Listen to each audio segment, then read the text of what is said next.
Salut à tous, c'est Steven et aujourd'hui si vous êtes jailbreaké sous iOS 6, je vais vous expliquer comment avoir le Control Center d'iOS 7 que voici avec tout plein d'options à l'intérieur. Donc je vous montre tout de suite comment l'avoir.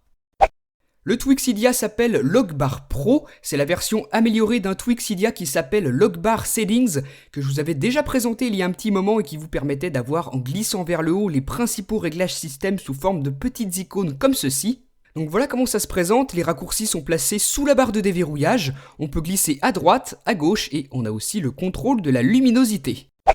Avec Logbar Pro, vous pourrez donc garder cet affichage si vous le préférez, mais en vous rendant dans le panneau de configuration du Tweak, vous pourrez aussi cocher iOS 7 Style. Ensuite, vous avez la possibilité de choisir d'activer en glissant ou en double tapant. Moi, je vais choisir en glissant et désormais, lorsque mon iPhone est verrouillé et que je glisse vers le haut, regardez!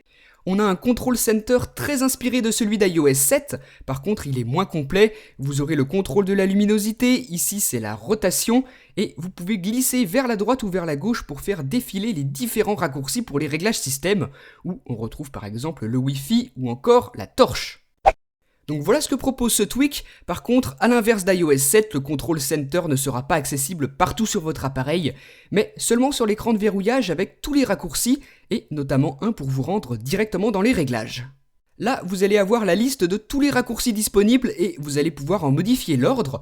Par exemple, le raccourci du mode ne pas déranger, je le mets en premier, le respring, le bouton de raccourci, je le place en deuxième.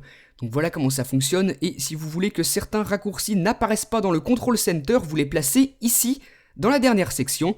Et vous pouvez également choisir combien de raccourcis par page vous souhaitez afficher. Par exemple, ici je n'en aurai plus 5, mais 4. On peut donc choisir le nombre et l'ordre. Là, le mode ne pas déranger est passé en première position. Lorsqu'il n'est pas activé, il est noir. Lorsqu'il est activé, il est blanc. Donc voilà comment tout ça fonctionne. Enfin, dernières options présentes dans le panneau de configuration du Tweak, vous pouvez par exemple choisir l'arrière-plan. Donc moi, j'avais laissé celui-ci, vous pouvez cocher celui que vous préférez. Et vous pouvez également afficher un indicateur de défilement lorsque vous allez glisser vers la droite ou vers la gauche sur les raccourcis pour les réglages système. Donc là, vous pouvez remarquer vers le bas une petite barre grise qui va vous indiquer si vous êtes sur la première, deuxième, troisième page, ainsi de suite. Ce Tweaksidia s'appelle donc Logbar Pro, il coûte 2$ sur la source de ModMyEye et il va donc vous permettre, comme je vous l'ai montré, d'avoir un Control Center très ressemblant à celui d'iOS 7 sur votre appareil pour vous permettre de régler facilement certaines choses sans forcément avoir besoin de vous rendre dans les réglages. Donc un tweak très pratique, dites-moi ce que vous en avez pensé dans les commentaires, suivez-moi aussi sur Facebook et sur Twitter et à très bientôt pour une prochaine vidéo. Salut!